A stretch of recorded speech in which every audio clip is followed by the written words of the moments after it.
Yo, if I had 100 sheep and one of them got away, I would leave the 99 and go find that one. That's right. Look from the locks and jaws of Satan, I come creating, penetrating with force from the land of the lost. I'm coming like Muhammad got the devil on the run. Rising like the sun, keep your eyes on the one. So the base, then to bring forth a reborn nation up against the norm, creating a new form.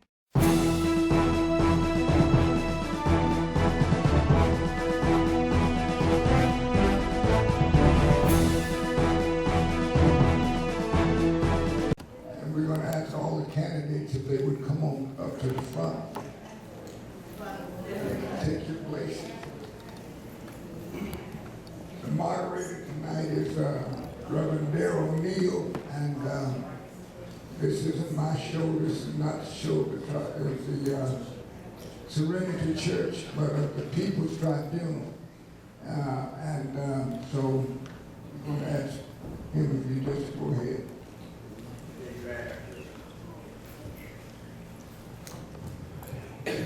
Good evening, everyone. Come on, we church folk in the house, and I am a pastor, so I like to do things the way we're going to do them. So, and let me rephrase that. Let the church say amen. Amen. We talking. That's how I like to do things. Let us begin with a word of prayer first. Let us bow our heads.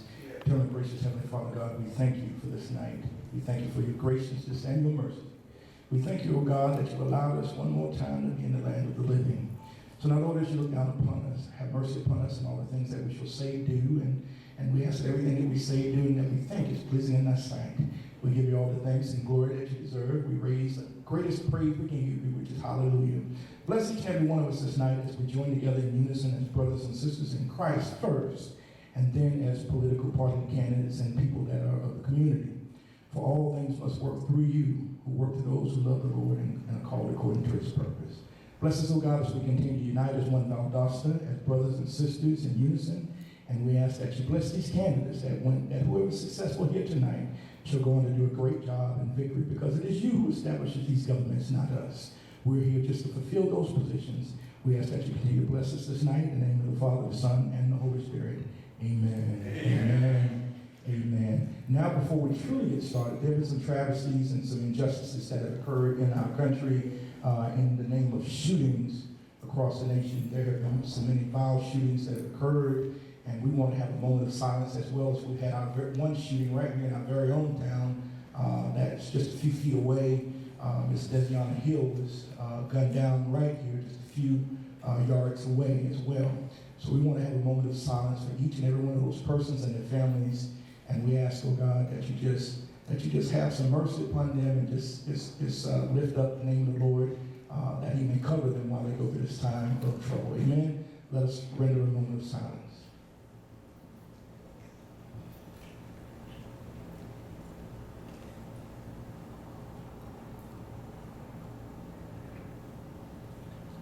Thank God, we thank God, we thank God. We are here tonight, first to celebrate the name of the Lord.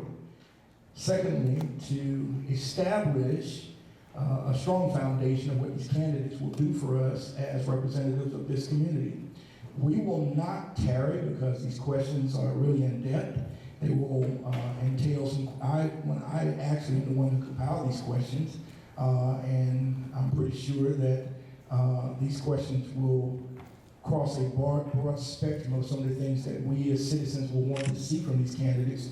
So we're going to open the floor asking that all three candidates stand and give a 3 to 4 minute background presentation of who they are, let them introduce themselves unto you, and then we shall get started with the questions. Amen?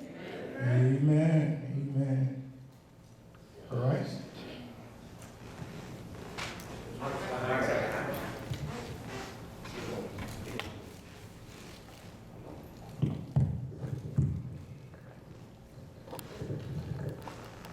Good evening. Vision to me is the ability to see where you want to take someone or where you want to go, and convincing them to buy into your program and to follow you. I've displayed that type of vision through my 35-year career as a firefighter, 22 of those as a chief officer, the last 18 of which I was your fire chief. I believe that my record of accomplishments that I've been able to do, not only as a fire chief who was able to prepare, manage a multi-million-dollar budget for 22 years, a fire chief who lowered your homeowner's insurance, the first fire chief in history to do that, a fire chief who was the first in history to hire women, to promote women, a fire chief who had the foresight and the vision to prepare our city before 9/11 to handle weapons of mass destruction, and was recognized by Governor Perdue for doing such by assigning us the task of assisting in the protection of President Bush and other world leaders, the G8 met at Sea Island. A fire chief who had the vision to prepare our firefighters to do specific tasks required that was utilized when Hurricane Katrina hit New Orleans and the Gulf Coast, and responded with personnel there. A fire chief who had the vision to prepare for Valdosta State University, was the first facility in our state, in our city, to build parking garages. That was something totally new for us as a concept. So I think the things that I've done in the fire department speaks well of what we've been able to do. But more importantly, is the things I've been able to do outside of the fire department. Helping with Southside Recreation, getting their program of softball and baseball after years of absence back, talking to business owners like gun range, getting them to donate funds and personnel to help with that project out of Southside Recreation, coaching softball and baseball at Southside Recreation, helping the Southside Library purchase books when the building was first opened by talking to veterans organizations to donate funds to Southside Library so they could buy books, and also helping with Parks and Recreation. When Mr. John Rayford was director down at Pineville, and they wanted to take the kids to out-of-town football games, they didn't have transportation. I provided vans for Pineville football program to travel in. Not only that, I'm still doing things in the community now, helping with the Valdosta High School ROTC program. When they went to competition down in Jacksonville, and they was using rifles that were obsolete, here again, I went and talked to veterans organizations and got them to make donations to purchase rifles for the Valdosta High School orientation, Valdosta High School ROTC program. So I think when you look at the things that I've been able to do and the vision I have for this city, it's pretty evident to me, pretty clear to me that I'm the best candidate for the city of Valdosta as your next mayor. Thank you.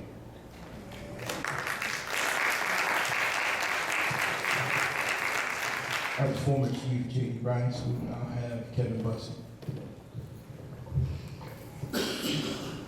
How's everybody doing today? All right, my name is Kevin J. Bussey, and I want to be your mayor for the city of Valdosta, Georgia. One of the candidates, not sure if I'm the only candidate, but I was born and raised right here in Valdosta. How many of you know where Weisenbaker Lane is?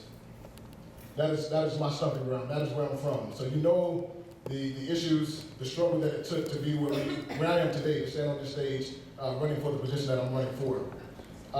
It was because of mentors like Venotis Williams, and football coaches and my ROTC instructors. It was all of those individuals that seen something in me that I didn't see in myself. Because I grew up around low poverty, income, welfare-based areas, gang affiliated. And it was those areas where I almost went into. I almost got into those type of events, but it was somebody that seen something in me that I didn't see in myself at the time. And so here I am now to be able to stand before you as a mayoral candidate. I left here in 2005 to go serve the military in the United States Army. I stayed there for 13 years. I medically retired out due to some injuries that I sustained over in Iraq. It was probably the most rewarding feeling because I was doing something on a bigger spectrum that was bigger than myself. And so in February 2015, I came back, I left the military, and I asked myself, you know, what am I going to do now? And I went and I applied for so many jobs, and I was selected over a multitude of individuals, well-qualified individuals, to go serve at the United States Department of Commerce by way of the White House and the National Oceanic Atmospheric Administration. I served on Obama's last term in 2016, but I had a crazy notion that I could come back and be the change that I wanted to see. The easiest thing to do is to sit around and complain about all the issues here in Valdosta, Georgia, but I think the most honorable and the most difficult thing to do is to turn around and be that change, be a part of that solution. And so that's what I'm here to do today. To show you that I am the most qualified, that I am one of the most experienced and knowledgeable individuals that knows about local politics. I want to dispel some of the rumors. That's what I'm here today to do, to dispel some of the rumors. I've heard everything from what white man had you get into this race? What white man paid you? Well, let me tell you, nobody. I'm still in for the money, by the way. $25,000 is what they were supposed to have paid me to run this race. Well, I'm sitting here to tell you today that nobody has paid me, nobody has asked me to run. I'm running because of the people, because I want to be the change that I want to see. I currently work for the federal government now. I'm not sure what my time is. I currently work for the federal government, and so each and every day that I wake up, I'm able to service elderly, disabled, children, and I understand their issues and their gripes and their complaints, and I want to be a part of that solution. And so here I am again, running for mayor. Because of the hashtag, and because I'm still working for the federal government and running for a political office, I cannot tell you what I do, but just know that every day I hear the issues, every single day, and I want to be a part of that solution and make Valdosta the best it can possibly be. So I'm asking you to make me your 46th mayor of Valdosta, Georgia, for all of Valdosta, Georgia. No matter what your sexual preference, your religion, no matter what your pigmentation of your skin color is, I want to be your representation for all of Valdosta. Thank you. We tell you also he's a minister of the gospel. Let the church say amen. Amen. We now have Brother David Sumner, and he will be the third candidate that will be here tonight. Good evening.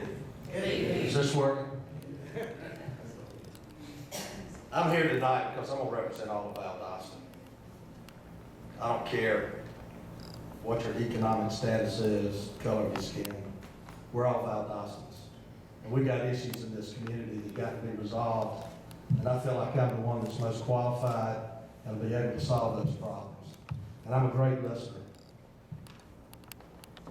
I grew up here, matter of fact, I see Deborah Bell. I think she was the first black child that I spoke to in the city school systems when we integrated. And I can tell you, I couldn't then and I can't now probably beat her in a 40-yard dash on the playground there. I always wanted her on my kickball team. I'm very humbled to be here, and I appreciate it. I was raised here. I served on Valdosta City Council for 10 years, 3 terms. Rod Casey decided he'd run for the State House, and I ran for his seat, served 2 years, and I served 2 additional terms. And sadly, when Jimmy Rainwater passed away, and we always remember that, when Jimmy passed away, I didn't have to be the mayor. Anybody could have been the mayor. And members of council voted on me. I had to resign my seat, and they voted and appointed me mayor to serve out the rest of Mayor Rainwater's term. And why I always mention that is it was a very difficult time, and they had faith in my leadership and my friendship to put me in that position. Now, a lot of you I know have been to these other debates, but there may be somebody here that hasn't. I just want to read an opening statement to you. Hello, my name is David Sumner, and I want to be your mayor. When I left the meeting with Catherine Walden, Chief Statistician of the United States Office of the President, and when she informed Mayor Rainwater, the city manager, and myself of Valdosta's status as an MSA, we were excited beyond belief. Our city was alive, and people were excited about what our community could offer. There was opportunity, room to grow and succeed. Today, our household income has dropped to $40,000, compared to $48,000 at a peak in 2008. Our per capita income is down, and many other categories that measure success are down. Numbers that should be down are up, and numbers that are up should be down. Many of the same areas that received MSA status when we did are ahead of us. Brunswick, Georgia, 43,000. Little Hinesville, 49,000. Warner Robins, 54,000. That's family income, and we're at 40. I believe in free enterprise, and small business is the foundation and fabric of our city. City government must encourage businesses to grow and not hinder those opportunities. We must serve as a catalyst to propel growth rather than obstruct. We have many pressing issues today. These issues must be addressed. If you do not recognize these issues, how can you lead? Some of our authorities are created under outdated models, 1970. If progress is not achieved, change is inevitable. I say we look for partnerships outside the norm. We must be concerned about health care, industrial growth, and jobs. Our city is at a crossroad. Inexperienced leadership could take us down the wrong path. We must move forward.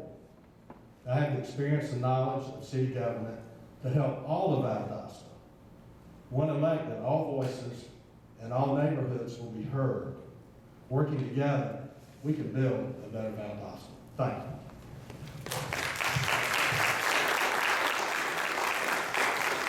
We will now begin the round of questions that I have compiled. I will have you to know that I've done quite a bit of research. Anyone who's ever been in a session that I've been involved with, I do an extensive amount of research. So the questions that I will ask tonight will not be vague, ambiguous questions, but they will be very specific questions that pertain to Valdosta. And they will also have figures and numbers that any person running for office should also know. I don't want to ever mislead the people here with the questions that I ask. I think that any person who's running for office should know these numbers and should know the state of the city and where we are in order to be truly be considered a candidate. So these questions will be very direct. They will be very pointed, but at the same time, they will not be trick questions. They're questions that I think any person should know. First question we will begin and we'll ask all three persons to have an answer ready. Let me ask you, Pastor, would you like, if I ask the same question all three people, would you like to have me ask them random questions? All right, my show, thank you. Let the church say amen. I'll ask the same question. I'm interested to find what all three candidates feel about the same question. Question number one. The national recession fears have intensified during the month of August and September of 2019 amid growing concerns about the U.S.-China trade war. Many residents and city officials are worried that the combined impact of a recession and ongoing terrorist threats may have a devastating effect on the health of Georgia's cities. Many financial analysts suggest that a significant spike in the national unemployment rate would be another ominous sign that a recession would create a huge ripple effect locally and send another recession warning. What is your plan in order to prevent Valdosta from being harmed by a recession?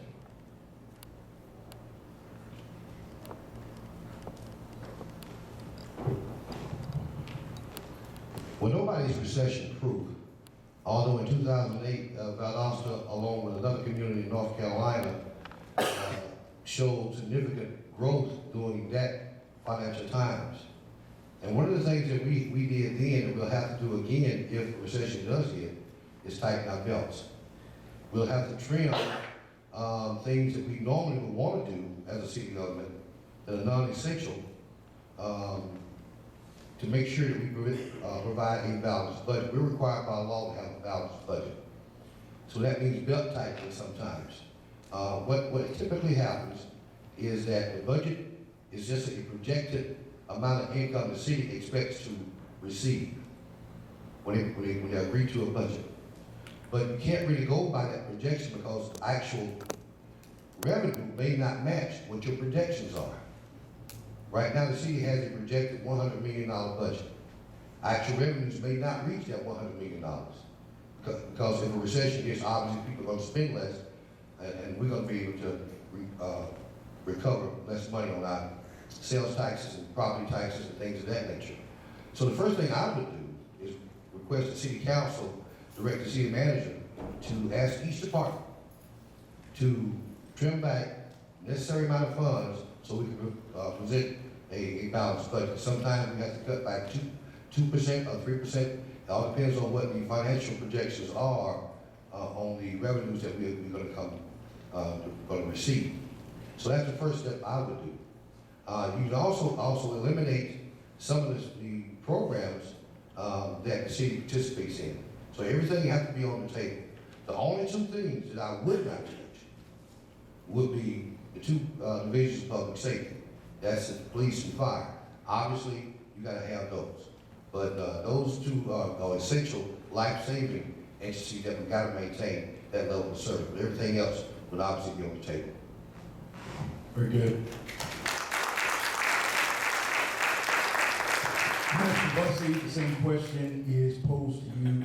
What is your plan of attack to protect Valdosta in the event that a recession does hit? Well, I think that we first, and what Mr. Wright said is very true about the budget, but I think that we need to focus more on the skill sets of our citizens to ensure that if a recession does hit, that they're able to have some type of trade, something that they can be able to make a living off, whether it be cosmetology or barbering or something of that nature. A recession, again, it's just a budget. It's just a set of numbers that most people think that may take place or may not even take place. We may be getting our energy into the wrong field. I would love just to see more skill sets, getting more involved into the wild grasses and the GMCs and but also State University, and getting more of the skill sets that we need to be able to make an honest living just in case a recession does happen. The same question applies to you. What is your first plan of attack in the event that we are hit with a recession here in Valdosta? First thing I want to say is, my father grew up during the Depression. He said they were so poor he didn't even know a depression was going on. And you know what, in Valdosta, when I get elected, we're going to go to work immediately. Things aren't good here. A recession would hurt us. But I tell you what, we're hurting right now. And we better be focusing on hitting the ground running. You know, I don't have to learn how to do budgets. I don't have to learn how to do certain things in city government. I know how to do it. I did it for 10 years. I worked on 10 budgets. I'm ready to go to work, job creation, to put our people to work, to improve our incomes, to make us where we have more spendable income. The money changes hands 7 times. And you know what? John Kennedy said this, a rising tide lifts all boats. And I'm ready to see us racing boats in this community because it's long overdue. Now, what are we going to do as a city government? Like every other government, they've already explained it. We cut back. You do it in your household. You tighten your budget. City governments aren't going to go broke during a recession. Now, people may hurt, and I don't want you hurt. I'm ready to go to work for you and to get this community to work and get these wages up and to get household incomes up so that we can buy new cars and we can buy groceries and we can buy clothes for our kids, and so you can send your kids to college to get an education so they'll come back to this community and be productive citizens. We're losing too many of our good kids, qualified, smart kids that won't come back to this community. They go to, mine went to Atlanta and Jacksonville. They graduated from college, came here, offered a small salary, went to Jacksonville, Atlanta, and quadrupled that. And that's what I'm concerned about. This is a great community, but we've got to work together to overcome these obstacles. Thank you. As I interject here, I think all 3 candidates touched on something. That was a very pointed question, and it had a lot of components to it. One of the things that we see right now is the China trade war that's going on, that one minute the president said we would not pay for, and then the next minute we are not going to pay that much. China has tightened their ropes with the United States. There are terrorist attacks that are threatening our borders as well. Like Minister Bussey, I want to clear the air. I think we should do that here while we have the citizens, no time like the president. When we were fighting the black contractors fight, it just so happened that the black contractors were disenfranchised. But our main focus was to build a better Valdosta. Why? Because black citizens are a part of Valdosta. We're all a part of the same Valdosta. We had an opportunity when we built that school to take $86 million and spread it throughout this community right now. So should a recession have hit, then all of us would have some money to pay back into the budget. But as it stands, $62 million was spent outside of our city. So the next question I ask, I think, will kind of encompass preventing that from happening again. This time we'll start with Minister Bussey, and we'll go in that descending order. The next question focuses around something all three of you talked about, that's small emerging businesses. Mr. Sumner, you focused on it most about bringing more employment. So the question reads thus. The Valdosta Small Emerging Business Program, also known as VSEP, suggests that it is working hard to equip local small businesses with the necessary tools to effectively compete for government contracts and to eliminate barriers that local small businesses encounter that have kept them from conducting business right here within their own city of Valdosta. However, many of these businesses still seem to be disenfranchised. What plans and initiatives do you have in place to help boost the economy by cooperating with Valdosta small emerging business owners? What will you do to help these small emerging businesses? Great question. Now, if it's okay with you guys, I had some notes on this, and then I think that is very much important, and I'll read it as is. The small business, if you don't mind asking that question one more time, just a question. The question is, what plans and initiatives do you have in place to help boost the economy by cooperating with Valdosta small emerging business owners? Well, it seems to me that Valdosta, the VSEP is the acronym for it, that the VSEP and the city or the business owners may have a disconnect between them too. So I think that gap needs to be bridged between them, not so much on the citywide level. But let me first ask this question, if I may. Why do small business owners still feel disenfranchised? And like I said before, the VSEP is the specialist group responsible for equipping local businesses with necessary tools to compete. So there seems to be a disconnect between those two. All the mayor has power to do is to attempt to bridge that gap. Should there be more liaison groups? Should there be additional boards created? I would explore ways to make the issue and the concerns more visible to VSEP, and then work together with Valdosta Small Emerging Business Program to create the best approach possible.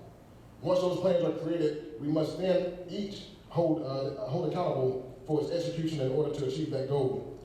So personally, for myself, what I've done throughout this whole campaign is I use the small businesses. Although I could have went outside of the city and I could have went out and purchased campaign material, I wanted to keep it in-house. And I think that's what we need to take more of an approach of, and that's making sure that we continue putting more money back into the small business, which is the bedrock of our revenue. How many people have gone to Big Nick's? I probably go there all the time, probably 2 times a week. With Big Nick's, when he first started off, it was a little rough. There might have been times where the order was wrong. There might have been times where the wait time was so long. But that's when you initiate the process. What happened is instead of what we do as a community, most of us, we mess up by going out and we'll get on social media and we'll pretty much dog out that business because they got a wrong order. But then you go to McDonald's. You go to McDonald's and they'll mess up your order and you go right back the next day. Those guys have no ties to our community. So we got to put more focus back into the small businesses that keeps us going, keep the revenue going inside of the city. That's it. The same question applies to you. What plans and initiatives do you have in place to help boost the economy or cooperating with Valdosta small emerging business owners? Well, first off, addressing contractors. I used to be a bond underwriter, and one issue with small contractors is working capacity and being able to get bonded, and so it's financing. Currently, I serve as president of the South Georgia Regional Loan Board, and what we do is facilitate lending through the Small Business Association, the SBA. And this past year, we facilitated $16 million in loans to small businesses in an 18-county area, and we created 164 jobs. And most of those jobs were in Lowndes County, Cook County, and Tift County. Now, I believe in free enterprise and American dream. It doesn't matter what color you are, you can enjoy the American dream. And one thing that comes to my mind, if you're going to be dependent on the government in your small business, there's going to be a lot of pain and suffering. And I would rather be able to come in and help emerging businesses by helping them get appropriate capital, working capital, so that they can go in and start a business. And what's critical is the first 3 years. And we're an MSA. This is what really shocks me. We're an MSA, a metropolitan statistical area.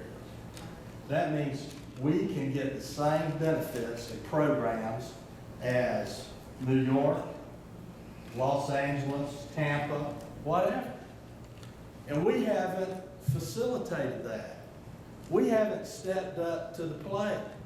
I remember when I walked out of this meeting with Catherine Wallman, Jimmy Rainwater, and Larry Hanson, our goal was for us to be competing with Savannah, Columbus, and Macon. And I travel all over the state. I see North Georgia is booming. And you know what? We're having a hard time keeping up with Moultrie and Tiffany. True. I don't care what color you are. It's about business and it's about job creation. Small business is the backbone of this country, and it's going to be the backbone of this city. Now, we have an industrial authority, and they deal with bringing large industry. But I definitely think that the city of Valdosta can help small business people. We can be, 10 years ago, we wrote grants for people. We had an office that you could walk in and you could say, look, this is something I'm interested in. We would research it and we would actually write the grant for it. So there's a lot of creative things that we can do because of us being an MSA. And I'm going to tell you, when I get elected, I'm going to roll my sleeves up and we're going to let everybody have access to those programs while I'm mayor of Valdosta.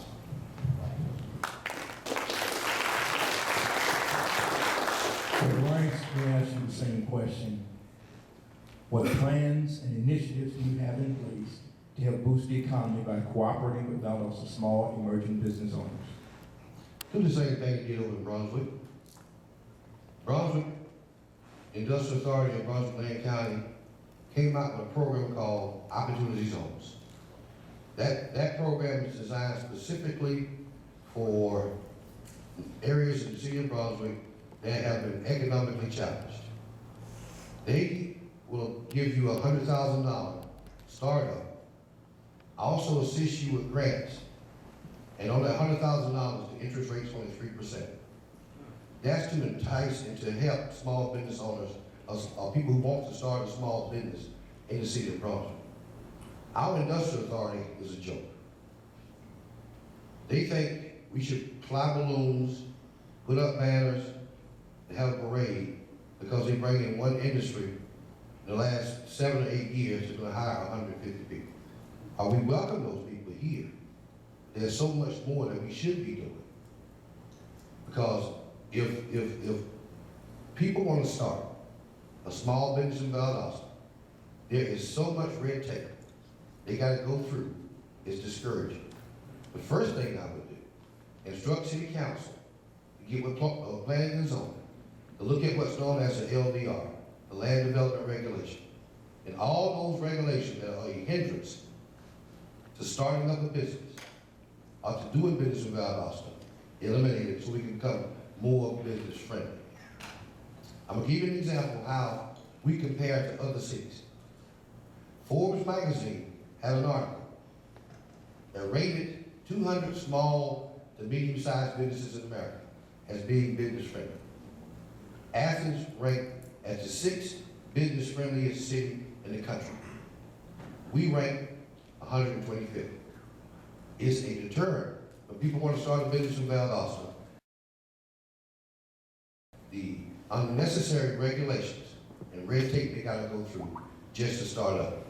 So the first thing I would do is get with council. And so we've got to get rid of all these hindrances, all this red tape that's stopping people from doing business. And then instruct the industrial authority to look into what they did in Brunswick Lake County with the opportunity zones and giving people a chance to start business in Valdosta. Thank you.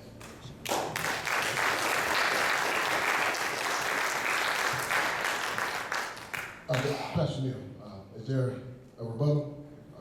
I'm going to offer a question that I think I'm going to refrain from a rebuttal. However, I'm going to offer an additional question because I'm very passionate about this particular subject. This is an impromptu question that I think may touch upon, that may help you guys explain this, explain what you would do a little bit better.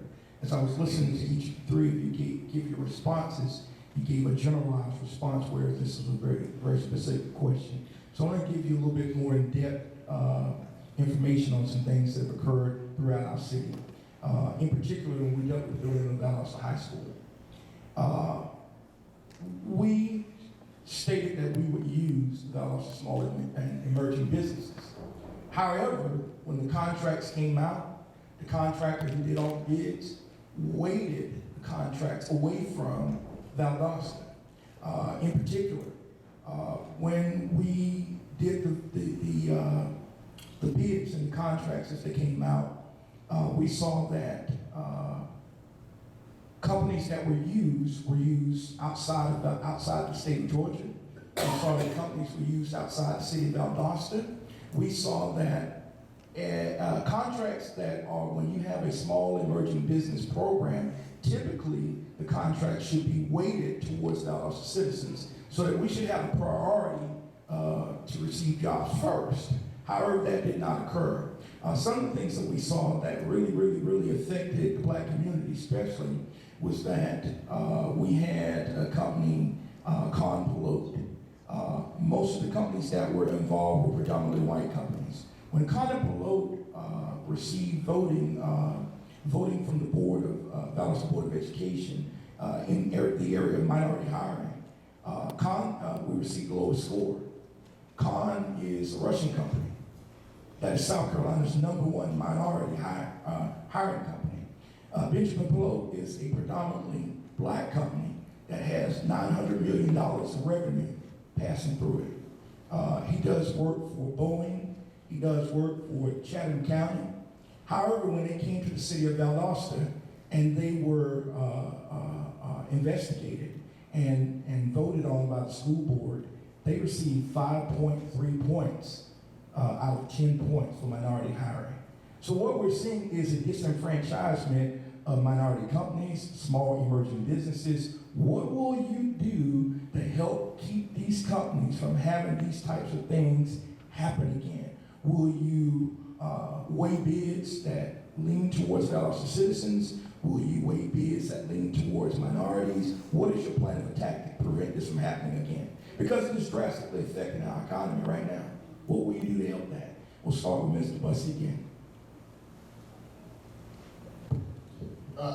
Truthfully, I would just make it, I don't think I would waive the bids, but I would make it fair across the board. I think that we need to make sure that we have individuals, whether it be a committee, to where we're not giving the same bids to the same people all the time. We need to make sure that we're making it fair across the board, and it doesn't matter whether you're a black contractor or a white contractor. I'm looking for the best qualified individual that's going to get the job done. So that we don't have to come back and resurface or refix the issue that's been done. So it's not a black or white issue, not in my opinion. I would love to see the most qualified, but I would love to see it made fair across the board with everybody and make sure that a committee stands up and they can make a decision on, okay, well, this guy's done it, this team has done it for this time, let's try to give another fair shot to another individual. But we can't make it into a racial issue. We just got to make it to the most qualified individual.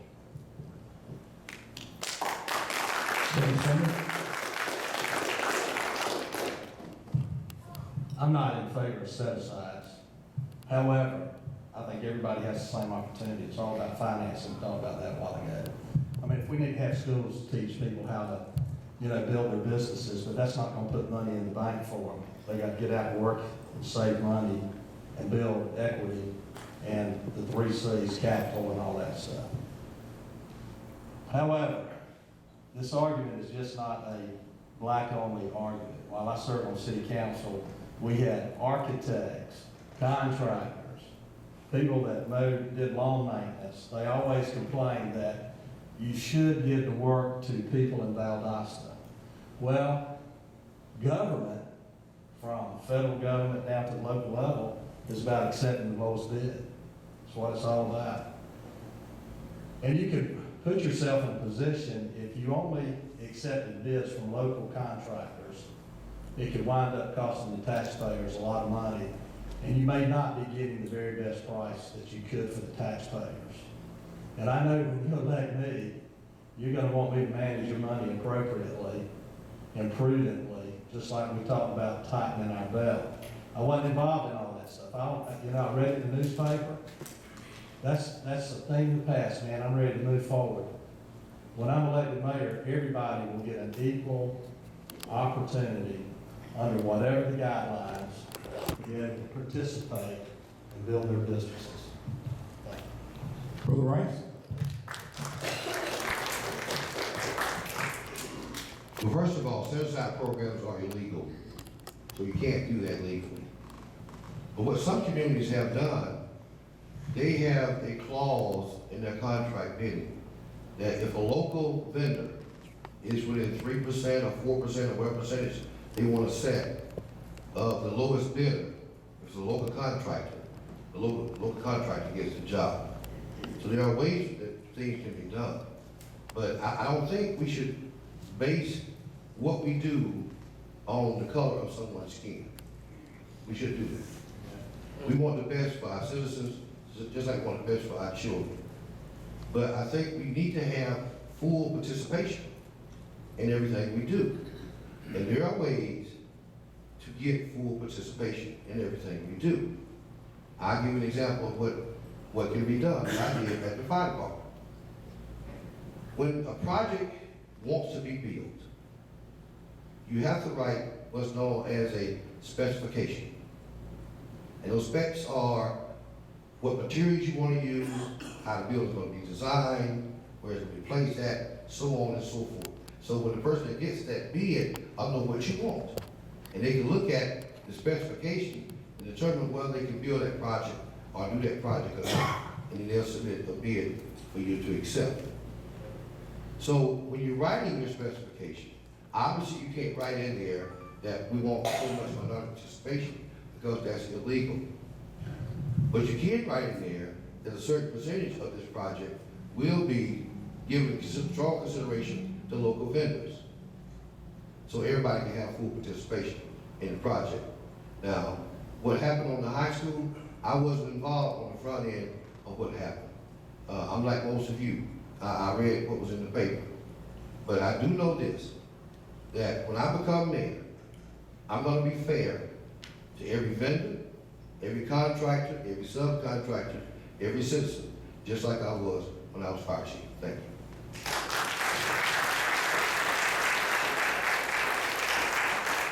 Let me make a clarification. The building of Valdosta High School was used as an example. Besides those black contractors, there are many white, black, green, and yellow contractors in Valdosta that are being overlooked altogether. When the work was given out, it didn't just skip black contractors. It skipped everybody. The work was given to Atlanta. The work was given to Mississippi. The work was given to Alabama. That's not black or white or green and yellow. That's non-Valdostans. With that in mind, the next question will go to Brother Sumner first, and it's a very specific question, a very strategic question. It has to do with the fact that Valdosta is in a position where we are truly hurting. I don't think that the citizens of Valdosta realize just how bad it has gotten here in the state. This question says, the city of Valdosta has a diverse mix of business and industries that contribute to the overall makeup of the city's workforce. Within this mix are Valdosta's top 10 employers, listed in order according to their highest employee total. Moody Air Force Base with 5,500 employees. South Georgia Medical Center in Smith Northview with 2,875. Fresh Beginnings and E-Lead 1, 1,100 employees. Valdosta State University, 1,545 employees. Lowndes County School System with 1,388 employees. The Valdosta City School System with 1,177 employees. Wild Adventures has 906 employees. Lowe's Distribution Center has 800 employees. The Walmart Supercenters has 750 employees. And last but not least, the city of Valdosta has only 585 employees. Manufacturers and agricultural companies are typically some of the largest private employers in the Valdosta community. Will there be any plans in your administration to bring larger corporate structures to the Valdosta economy? Great question.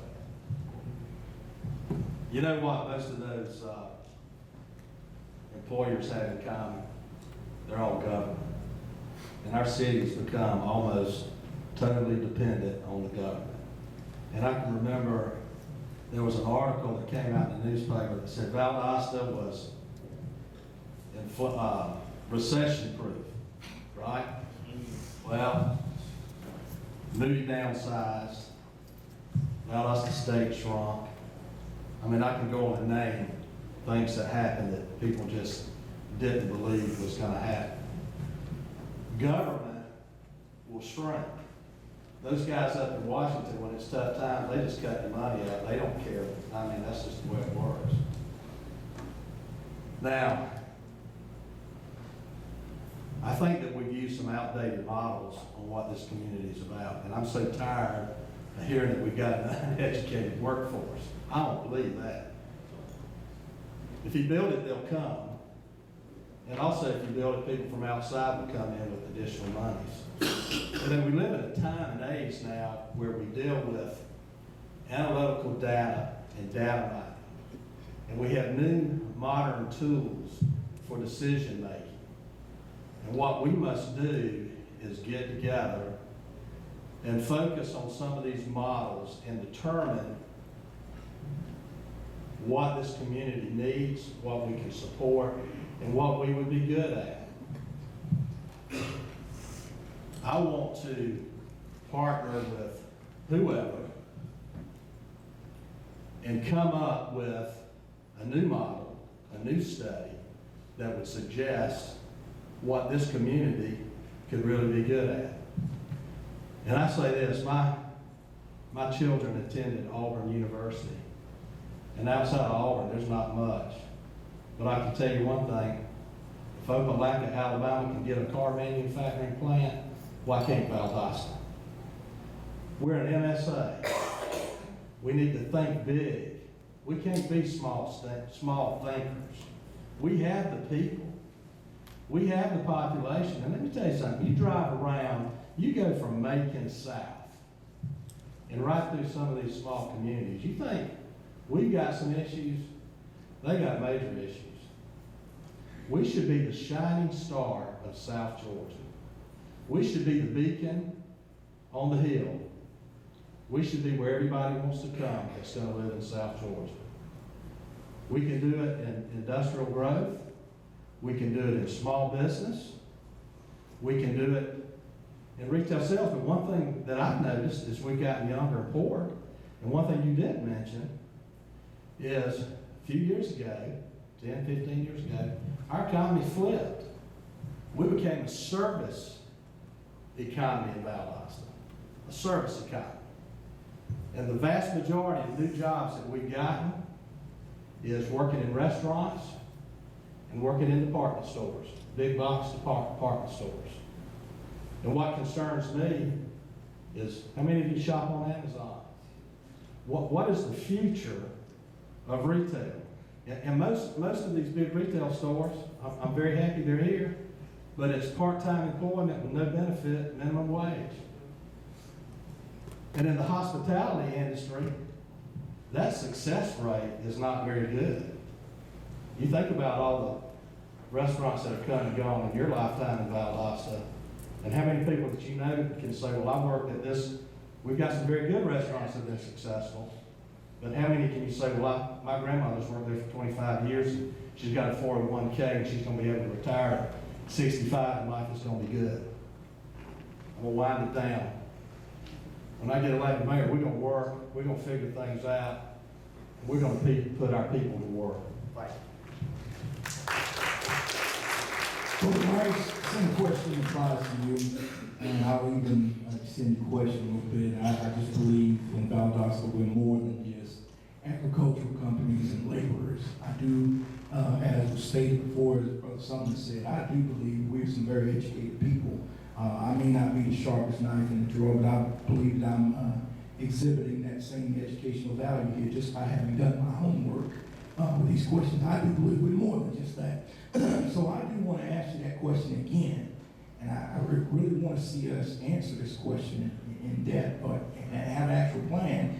Manufacturers and agricultural companies are typically some of the largest private employers in the Valdosta community. Will there be any plans in your administration to bring larger corporate structures to the Valdosta economy? Yes. Valdosta has one problem. We got the wrong people in the wrong seats. Now, we got an industrial authority that's not serving us to the best of their ability. I'm gonna give you some examples. I know most of us watched the Super Bowl last year. And Kia Motor Company had a commercial that ran on the Super Bowl. And why do I pick out Kia Motor Company? Because Kia Motor Company are built in a town called West Point, Georgia. A small town about the size of Ahab. No interstate system, no major railroads. So how did Kia locate in West Point? It was simple. Some people in West Point got together and came up with $150 million incentive package. Not all cash. Some of it was land, some of it was tax relief, a whole series of things to equal $150 million. The state of Georgia matched that. They went to Kia and offered them that $300 million package. Kia took it. It seems like a huge amount of money, and it is. But with the return on that, Kia built a $1.3 billion factory in West Point. Not to mention, the people that he hired came from Columbus, came from LaGrange, came from Eastern Alabama, all to Kia. And what that sprung out was folks who were supplying Kia with supplies and parts, a $5 billion impact on that West Georgia, East Alabama region. So that $150 million of local money plus the $150 million of state money equated to over $5 billion return. That's the kind of thing you gotta have.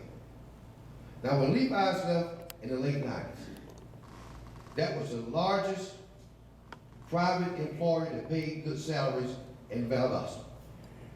We haven't had anybody come back to Valdosta since Levi's left that paid the kind of salaries and had the number of people working for them. That's what we've lost. Now, that's the 90s. And we got the same people preaching the same sermon every Sunday about what we need to do, but they ain't doing nothing. Now it's time to put the pressure on the industrial authority. You want to keep your job? Get some jobs here. I had a motto at the fire department. When I wanted to reduce your homeowner's insurance, it was a lot of work that had to be done. Stuff that we've never done as a department. My motto was simple. Don't worry about the mule, load the wagon.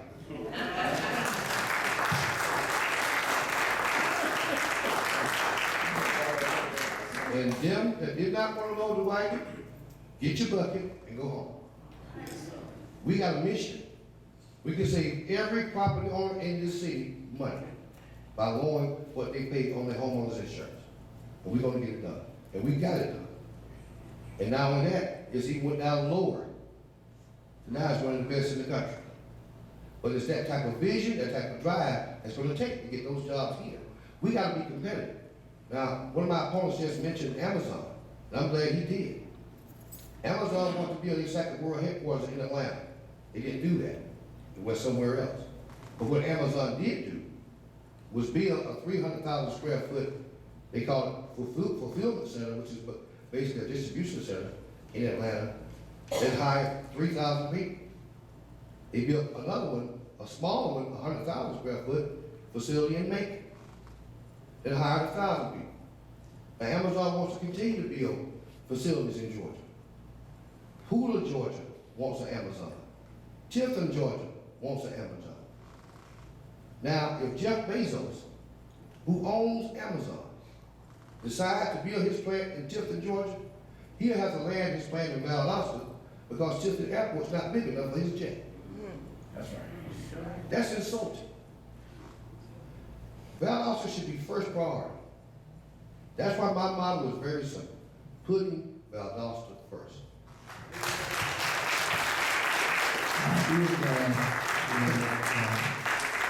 Since he mentioned me, can I say one little word here? Well, In my opening comments, I said that we had authorities that were operating under outdated models. So he just said it a little bit different than I did.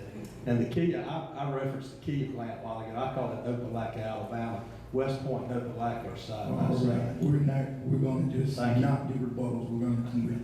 I will say this much. I did do my homework as well.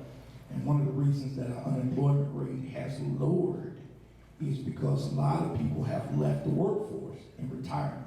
That means they won't count them.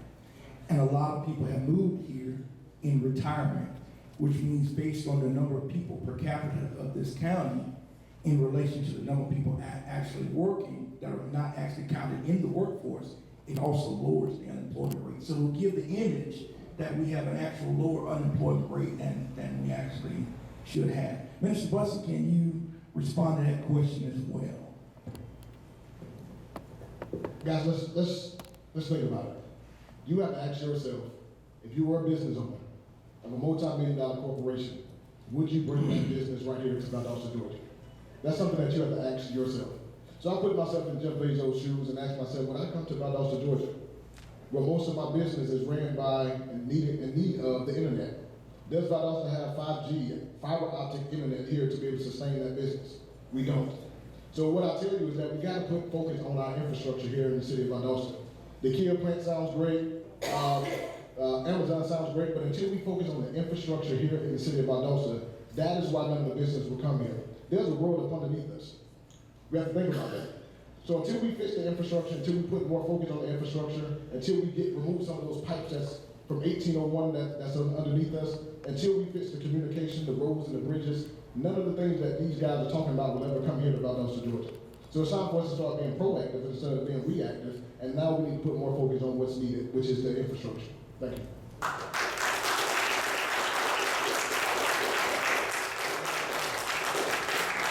Well, that opens the door for me to ask another question. We opened the door for infrastructure. Told you I did my homework. Somebody ought to say amen. Amen. Valdosta has been long overdue to receive a traditional transit system. I am very passionate about that because I was also the moderator for the last debate with J.D. Rice and Mayor John Getto.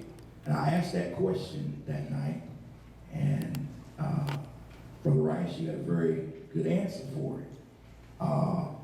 In response to that, Mayor Gill did a study in Valdosta to see if we actually needed a transit system. The problem with that study was he ran the transportation by neighborhoods that didn't need transportation. He ran it by Cherry Creek. Ran it by places that are pretty wealthy.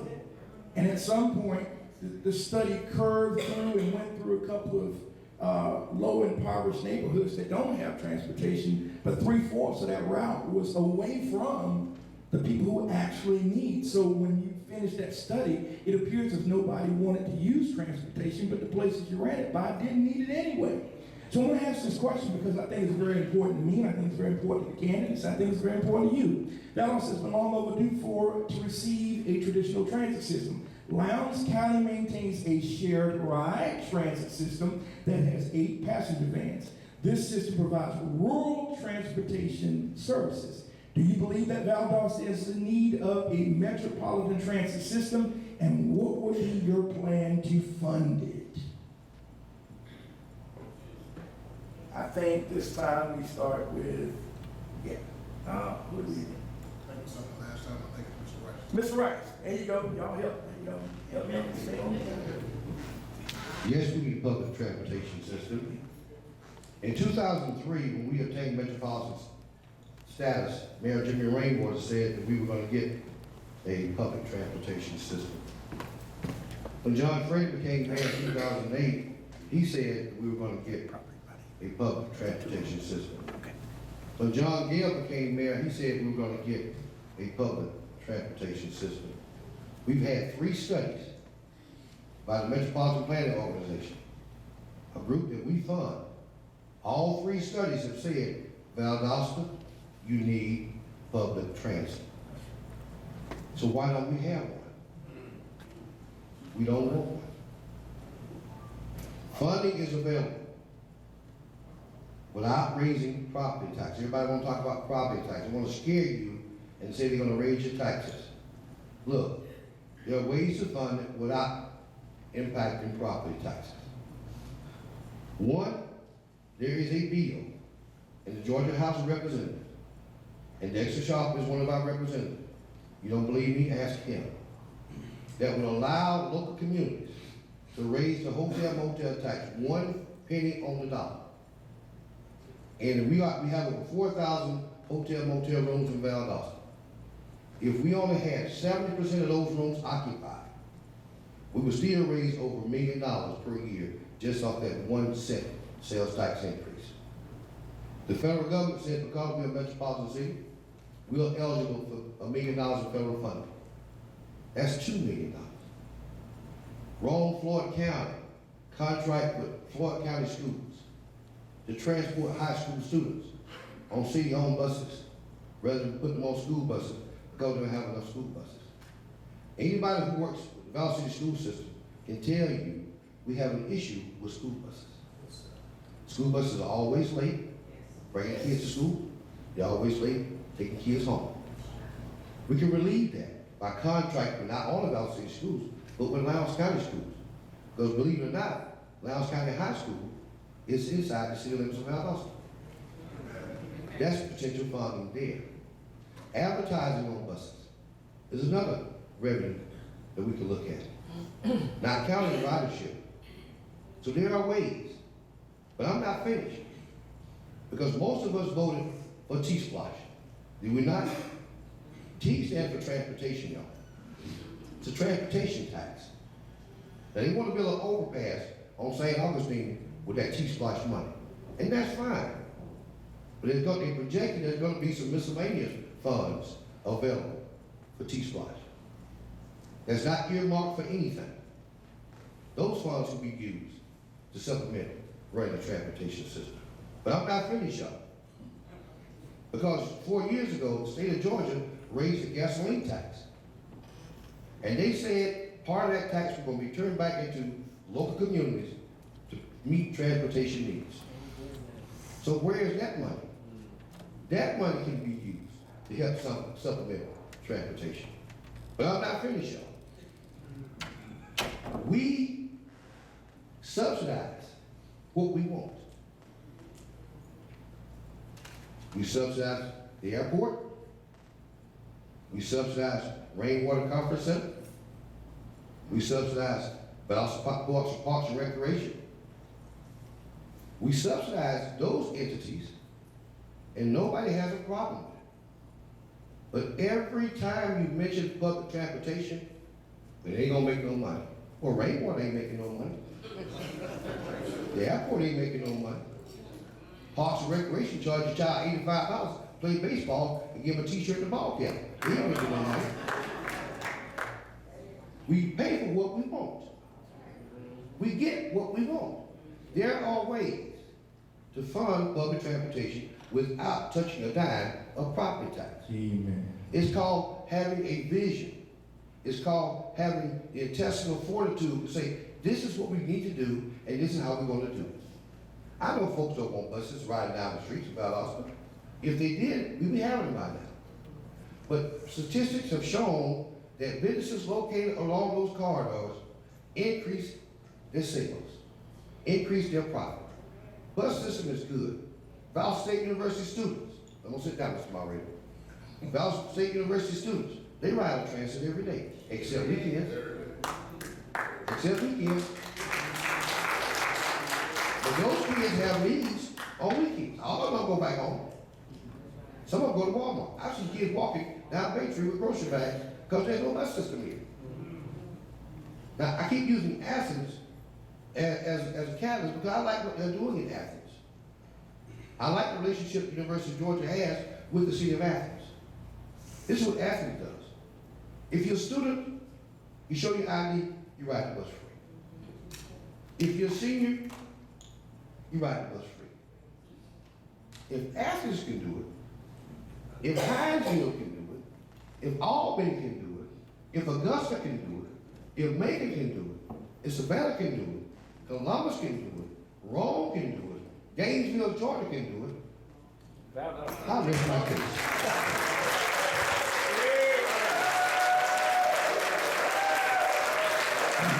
I said amen one time.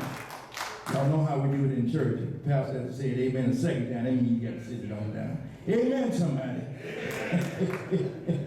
Brother Bussy, here we go. Same question. Do you believe that Valdosta is in need of a metropolitan transit system, and what would be your plan to fund it?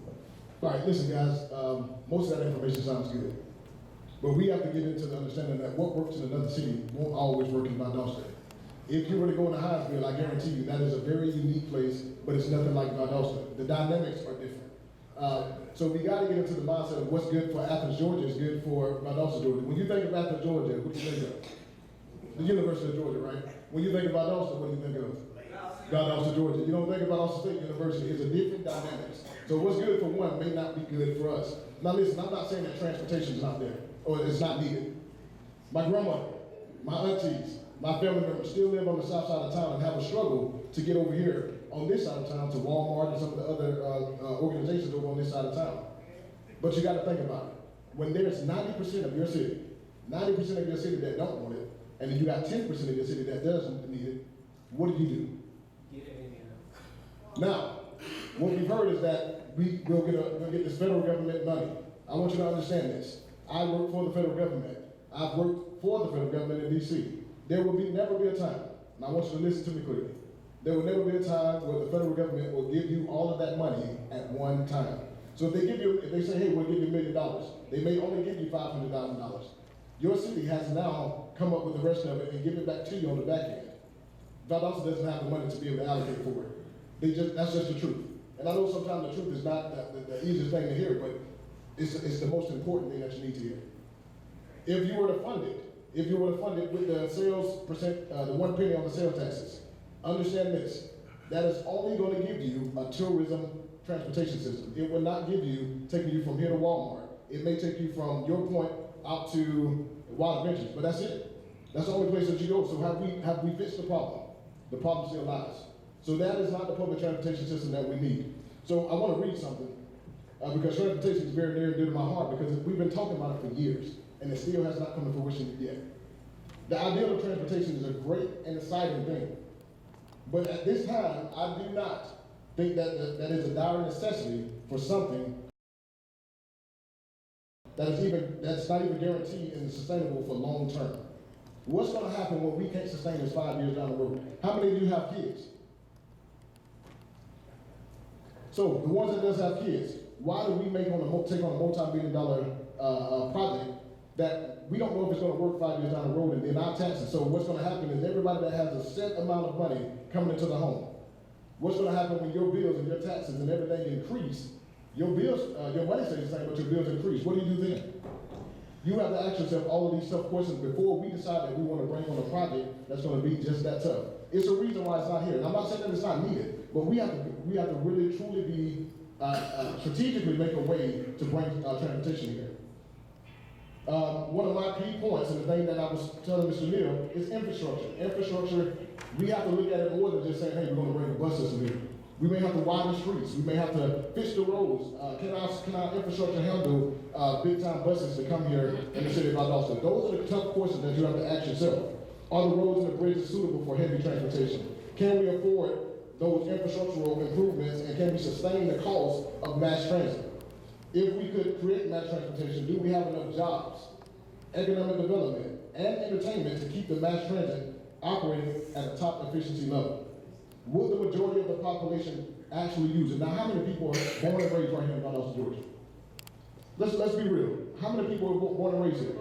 You know, no matter what any other candidate tell you, you know that Valdosta is a trending town.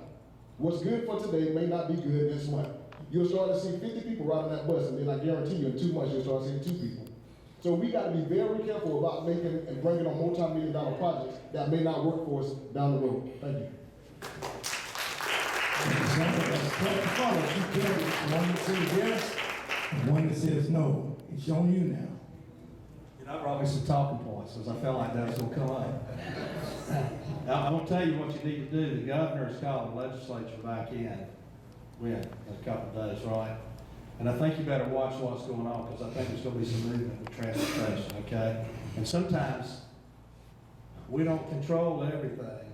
State government does. So keep your eye on this new budget and whatever the governor's doing, because I think there's going to be could be some changes to transportation, all right?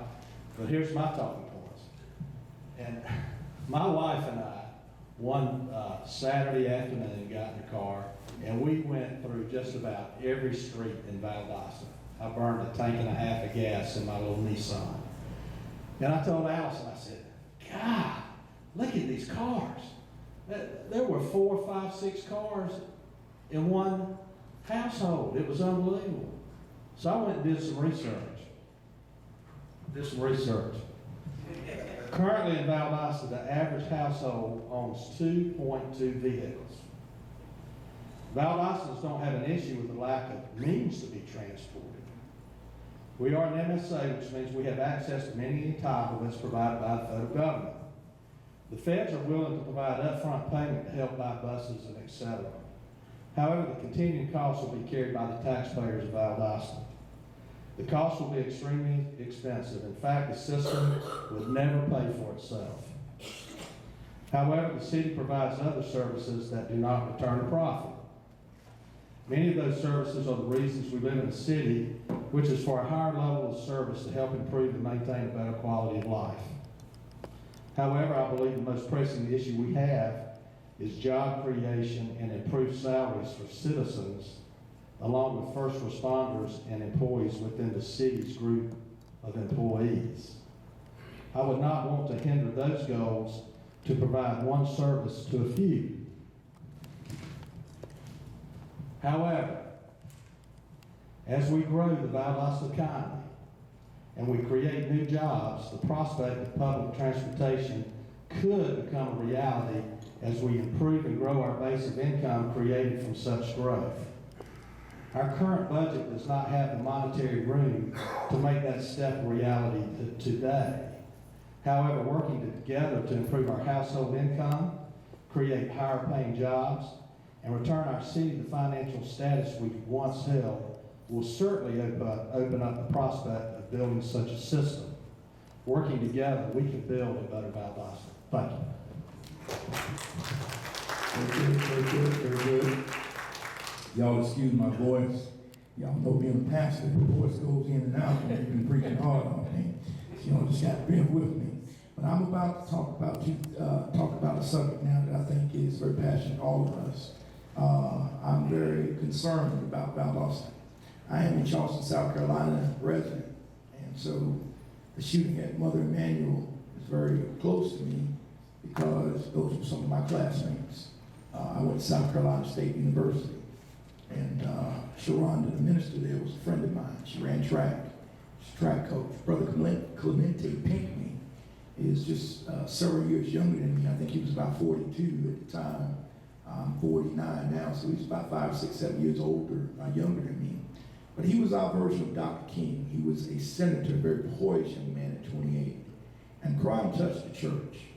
One of the things that happened when I was a narcotics officer in Charleston, South Carolina, was that we tried to insist that gangs had come to Charleston. And nobody ever wanted to hear that gangs were in Charleston. Well, the same is here in Valdosta. Nobody wants to hear that the crime rate is up. Nobody wants to hear that there are gangs that are here. Minister Bussey said something that I'm very passionate about, that the truth may hurt, but it's what will set us free. That's John 8:32. I think we quote that at the People's Tribunal meeting, John 8:32. We misunderstand that verse. It says, and you shall know the truth, and it shall make you free. Somebody else say amen. I got my preacher in the house. And so the truth is the truth. Crime is up. Gangs are here. This next question, I want to pose it, and we're right on time for that 8:30 mark. I think we're right on time.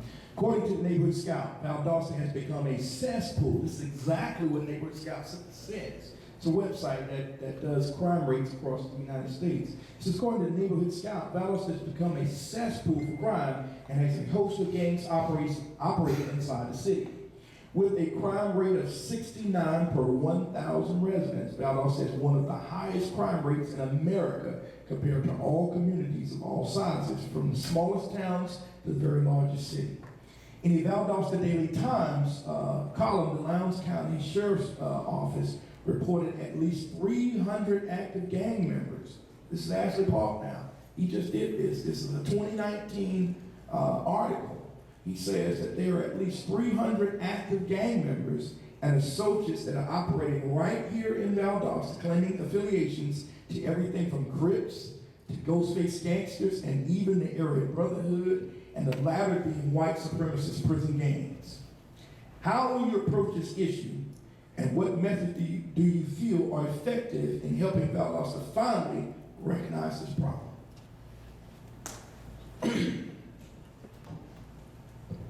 I think in my opening statement, I told you where I was born and raised, in the city, in the area that I grew up in, Wiseman Lane.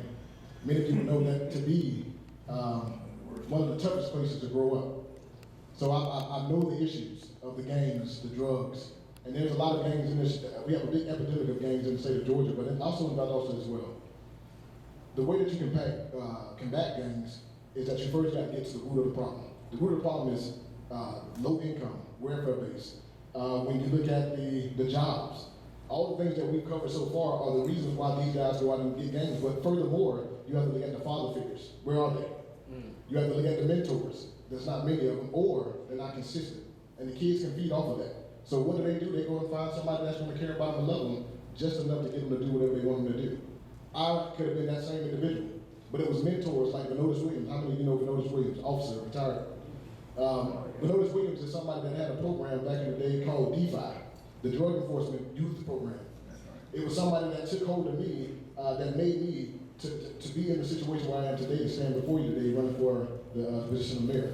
And so what we got to do is make sure that we allocate monies, and we got to make sure that we get more mentors out there to mentor our kids and to be that father figure. I was on the south side yesterday, and I was feeding some kids over at the barbershop, and I had to run to Sept to get some water. On my way there, I seen a bunch of kids. I seen this crowd of individuals walking down the street picking up paper on the south side of Valdosta. Almost kind of unheard of, right?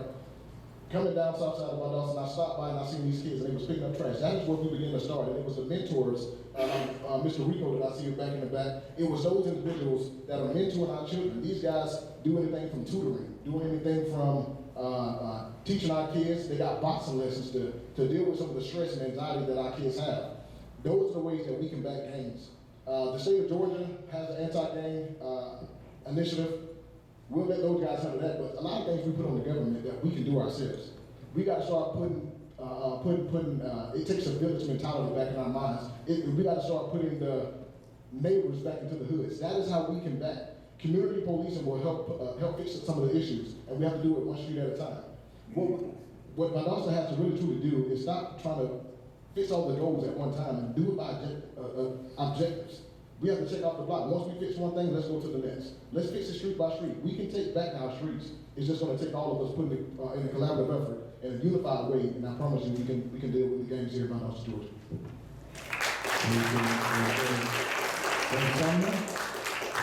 How will you approach this issue?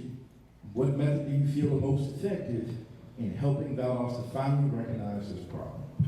First, Alice and I rode it down to Weiss and Baker Lane. And I said, you grew up there. And I tell you what, you must have done one hell of a job. He's turned out okay. And I guarantee you, he turned out okay because he probably got some whoopings. And he was set straight, and his mama made him mine.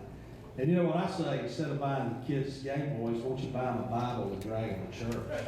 How about that? Well, Now, you're a preacher, right? So I'm not going to sit here and lecture you about how to raise kids and all that stuff. But the first step of eliminating those issues is to elect a mayor that recognizes that that's a problem that exists and we don't candy coat it. And let's face the realities. We're like other cities.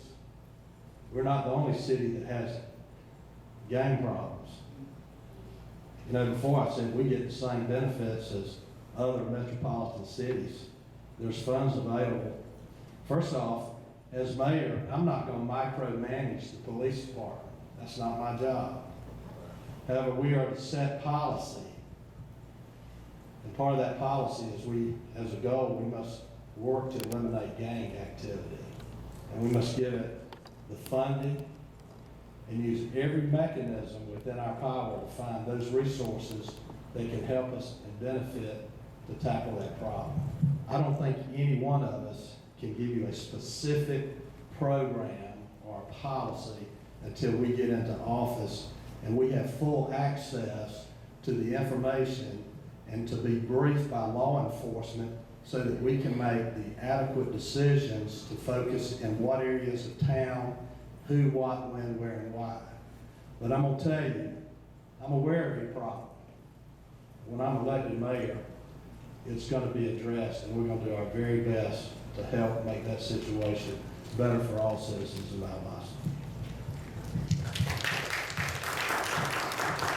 Brother Rice, how will you approach this issue and what methods do you feel are most effective in helping Valdosta finally recognize this problem? One of the reasons I became a high school teacher is because I wanted to have an impact on those kids' lives. Now, I could have very easily lived very comfortable at the end of 2013 on my retirement as fire chief. But I felt like I had a calling to have an impact on these kids. And my wife said, why are you taking high school? Why not middle school or elementary school?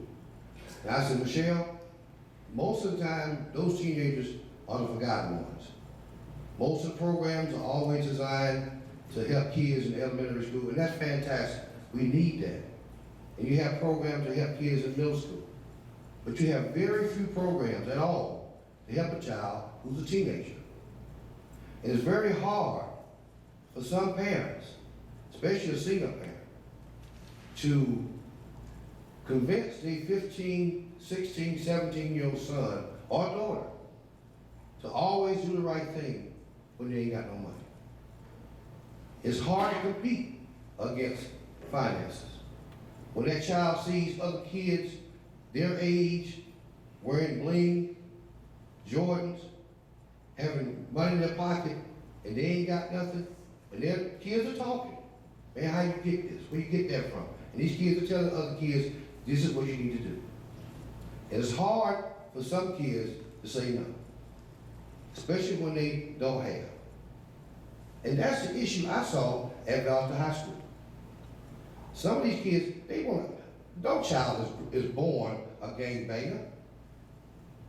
A child wants to do what's right, but children emulate, they copy what they see.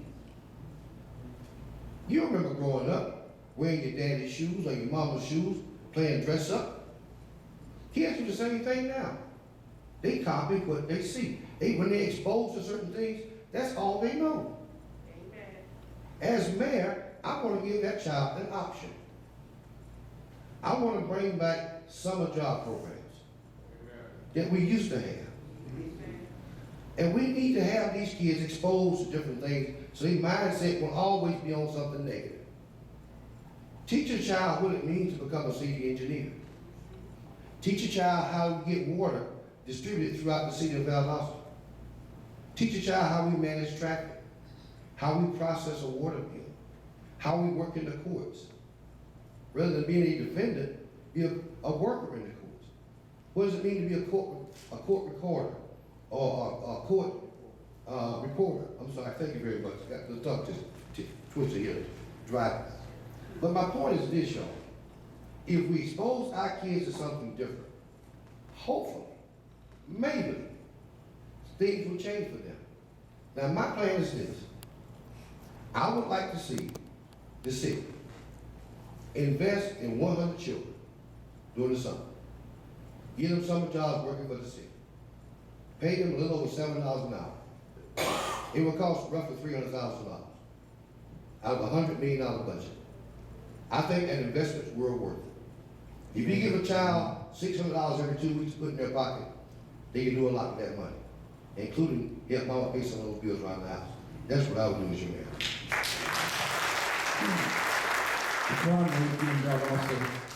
I'm very passionate about it. The reason so is what I think Brother Sumner said. He said he rode down these streets. Well, he's not the only one that rides these streets. All of us ride these streets. And it doesn't take a rocket science to know where the crime is at. Somebody ought to say amen. Amen. I'm one of the former chaplains at the police department. I'm also one of the chaplains at the hospital. I happen to be working tonight, young Desiana Hill was killed. I also happen to be working the scene when that occurred. We have an epidemic here that nobody will address. I will commend Ashley Paul, because Ashley has created a coalition of pastors to target some of these areas and to get us together to see what we can do to turn some of these kids away from the crime rate. There are some things that I think are wrong going on here. Here's a prime example. We received a call that another officer was involved in a domestic dispute with a young teenager that was about 15 years old. That officer, she traveled across town, and as we were traveling towards her, she let the caller radio called in to the dispatcher that this young man was now fighting her. She did have to use her taser. When the caller called back and said that she thought that the young man tossed a gun to the ground, turned out to be a cell phone. At which time that call went out. There were probably about 10 units traveling across town in excess of 80 miles an hour trying to get to a young teenager. When we arrived, she's in fact fighting that young teenager that's 15 years old. We get them broken apart, and now here's what the protocol is. The hands of the police are tied here in this community. The very next step that occurred was we had to call the Department of Juvenile Justice. There was no arrest made. This young man had torn his mother's house up, and DJJ told us that we needed to give the child back to the mom. The sergeant suggested we can't give him back to the mom because that's who he was fighting. So now we call Grandma. Grandma shows up on the scene and she pulls up. We give the child to Grandma.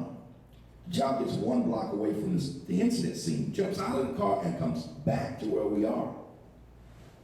Sergeant says, you can't go in the house. You know what he says to us?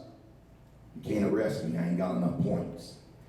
We have a point system here in Valdosta for young teenagers that if they don't gain enough points just shy of killing somebody, they don't go to jail. With that stated, this next question I think is very important to me. Apostle G.B.R is like a mother to me. I love her to death, and that was her great niece that was killed.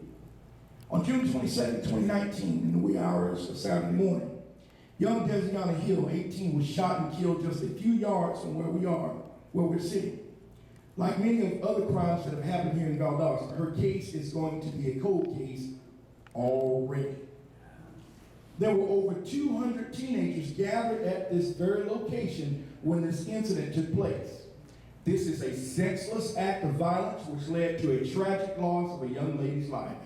I would like for you to discuss the issues for stricter punishment, stricter alcohol policy, focused deterrent, policing, stakeholder relationships to include churches. What will you do to target these issues that I'm talking about tonight? What will you do to help prevent these teenagers from killing more teenagers?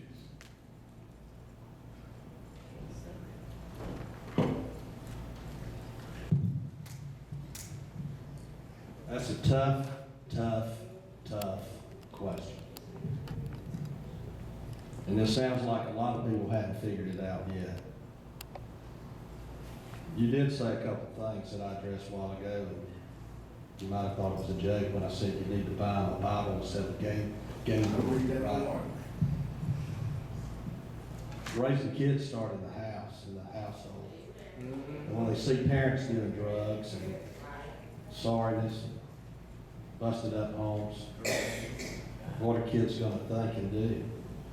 And is it my role as mayor to raise them? No.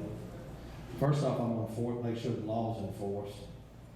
We'll work with legislators. That's the thing about city government. When you find out there's an issue that affects your city, you go to your state representatives, and then you try to get the state law changed. And then you go see people like Sanford Bishop, who's a very good friend of mine, and you talk to him about things on a federal level. And it sounds like to me, now I said when I get elected, I'm gonna be briefed by the police department. I don't know what their policy is. I don't know anything about a point system. But everything you said hurts me. And it makes me feel bad, everybody involved. And at a previous debate, I said that one thing that we will do is have a modern police force that's up to date on all the latest techniques of law enforcement. We're gonna have the best equipment, we're gonna hire the best people, and we're gonna have the best policies. Crime is an issue that affects everybody. Murder and drugs is a horrible thing. And I think that we can all agree in this house of worship that we need to work together as a community. We need to partner together as churches, as parents, as concerned citizens. This is one thing as a community we can come together as one.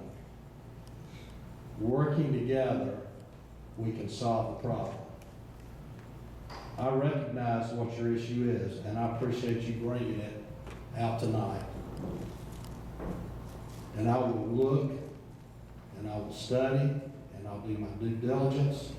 And when I'm elected mayor, you're gonna get a phone call from me, buddy. Amen. All right, thank you.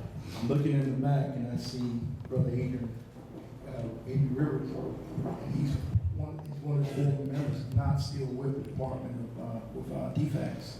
And he can attest to the fact that I'm talking about, that we have a host of teenagers that are committing a slew of crimes that are going either they're slapped on the wrist until they kill someone and they're not being housed. It's insensitive. Well, I'm glad to hear that you're concerned about it. Sometimes the argument is don't mess with my child. He did not do that, and I didn't raise him that way. Yeah. And when the community has had enough and wants to get things done right, if we have that mentality, and if we work together as a community, we can resolve those issues. Amen. Brother Rice, how will you regain, that's wrong, when I was going on the next question. What will you do to target this problem? How will you solve this problem?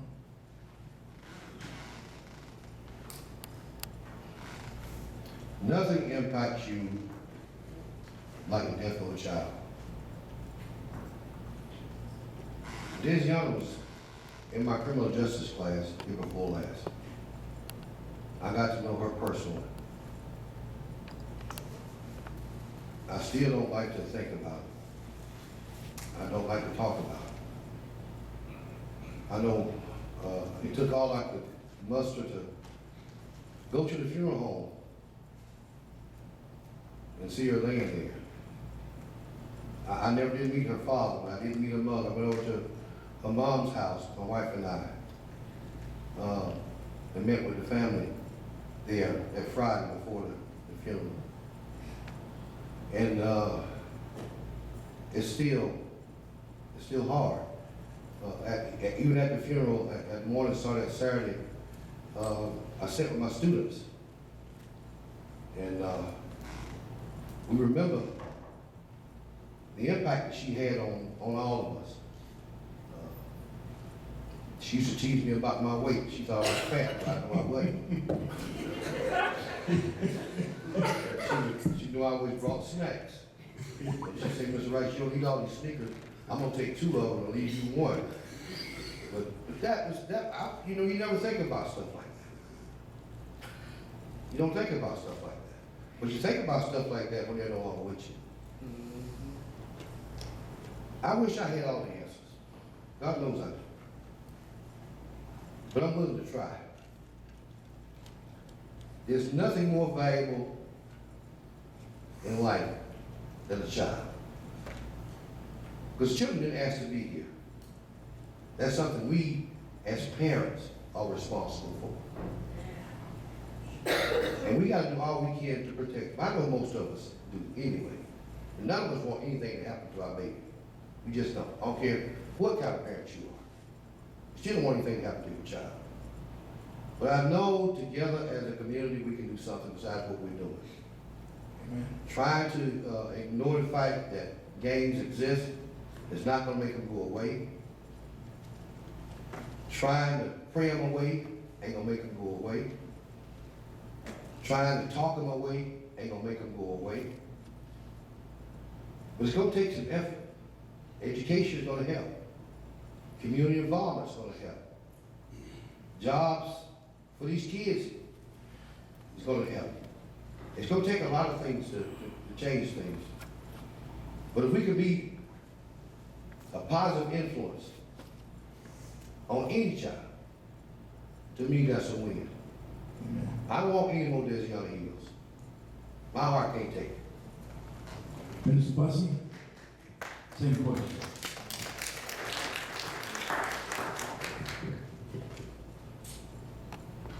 This one is a tough one for me as well. I'm gonna be completely honest with you guys. I believe in God's appointed time, and I believe that He does things in decency and order. And there's a reason why I guess I was here today, because I contemplated on if I wanted to come. My team and I for 2 months, getting ready to present something at the next city council meeting regarding this issue. And here we are now on one of the questions that I did not know was going to be posed, but I'm going to read and tell you my thoughts on this. I've had several meetings with the mother and the father. Now I find it very ironic, because I've sat with the mother and I've sat with the father on several occasions. I sat with the grandmother who lived in North Carolina, Fayetteville, North Carolina. I sat with all of them. We've had multiple conversations. We've talked so much. They feel as if they're not getting the help and the assistance from the police department. I don't know how far the investigation is, but the text message that I received and the phone calls that I received, that nobody, not one elected official, not one mayoral candidate, has sat down and talked with these individuals, Mr. Desmond Grant and Ms. Mosley. So we're here up in this great sanctuary, and although it's a hurtful, very hurtful situation, I believe in that we gotta be honest with ourselves and gotta tell the truth, and that's what you're gonna get from Kevin Bussey. I don't lie. I'm a man of morals, views, and values, and I tell you the truth at all costs. They're very disappointed in the investigation. They're very disappointed that the property owner and the management hasn't reached out or have offered a solution or even their condolence. We're the community leaders, the clergy of this house, to help with the justice for this family. So how can they get closure? How can we prevent what happened at Solomon at the Southside Rec? Same situation. What happened to Desiree across the street from happening just across the street? If you rent a club or a venue here at the Patterson or downtown, you are mandated, listen to the words, mandated, to have police and security regardless of the event. If you rent a facility or a park from the VLRPA, you have to have the police security as well as a $1 million insurance policy. These mandated policies are put in place to ensure that the security and the safety of anyone that may attend. We must hold private, commercial properties and management entities to that same standard. Accountability. That's why, with the support of the Hill and the Mosley family, that they couldn't make it here tonight. Maybe some of the family members may be in, I'm not sure. Yeah. I'm working on what is called the DESI Act. That I will present to the mayor and the city council and the citizens of Valdosta in the coming week. This ordinance will mandate that all property owners and property management ensures that adequate security and police enforcement is present at the property if their potential is to be a large amount of people. Property managers and property owners should be knowledgeable of the type of events taking place at their buildings. And that in the event that a large crowd, police and security must be mandated in all contractual agreements. It is the property manager's responsibility to make sure these requirements are met. And in the case that someone is injured because of the lack of security and safety measure, it is the property's manager and the property owner that will be accountable, as well as the person that commits the act. The policy will prevent the same negligence and tragedy that happened right across the street from where we're sitting at today. I'm excited to present it in more in depth in the community, the city council members, and the local journalists who are interested to learn more about this. That is the DESI Act. That is how we fix it, being proactive instead of being reactive. Let's start making the policies and putting the policies in place now so that we don't have to see the same situation again. Thank you.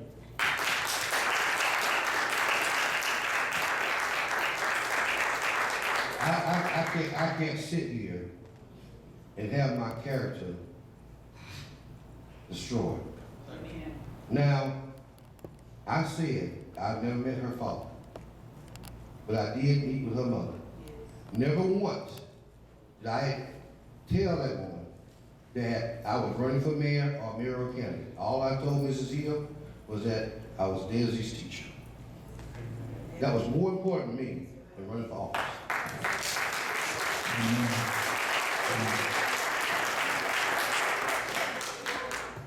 Now listen.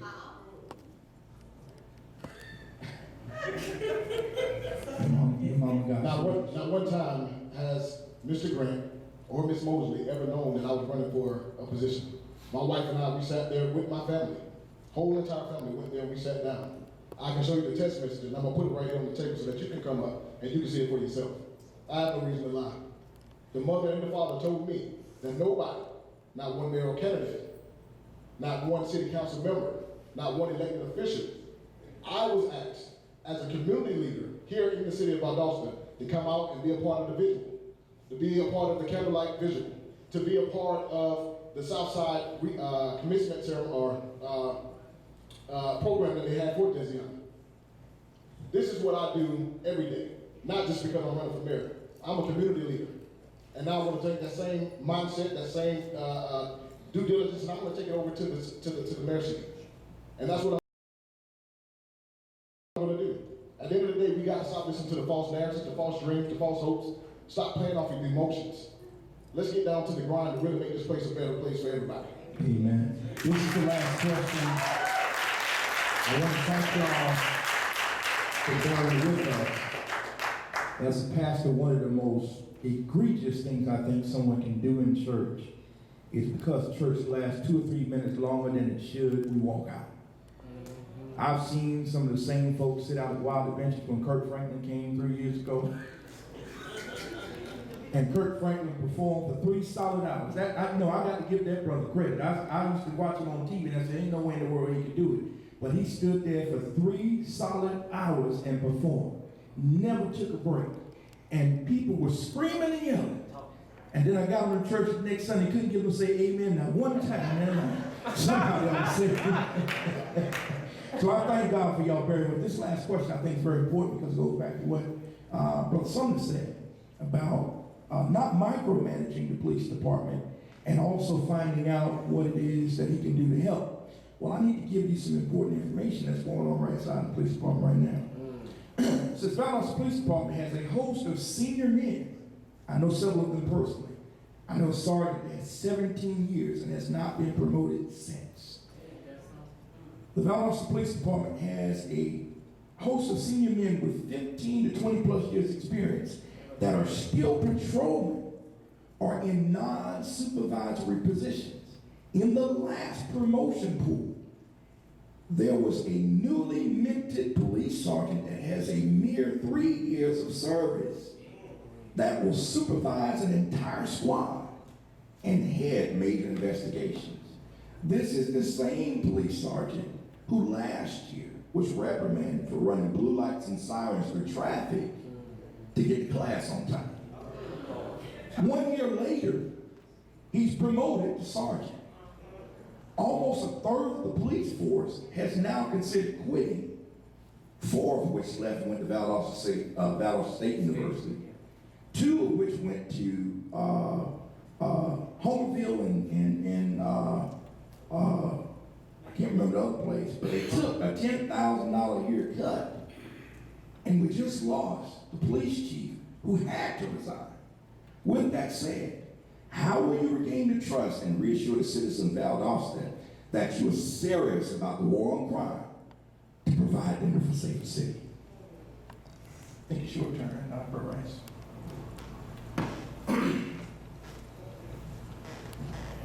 Well, community policing does work. It does.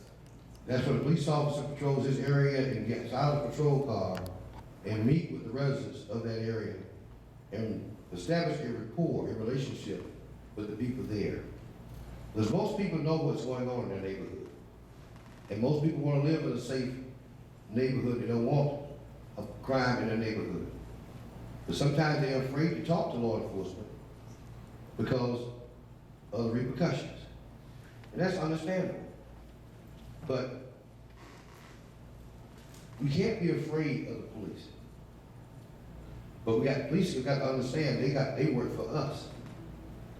And they should work with us if they want us to work with them. Now, having an attitude that do as I say is not gonna get it.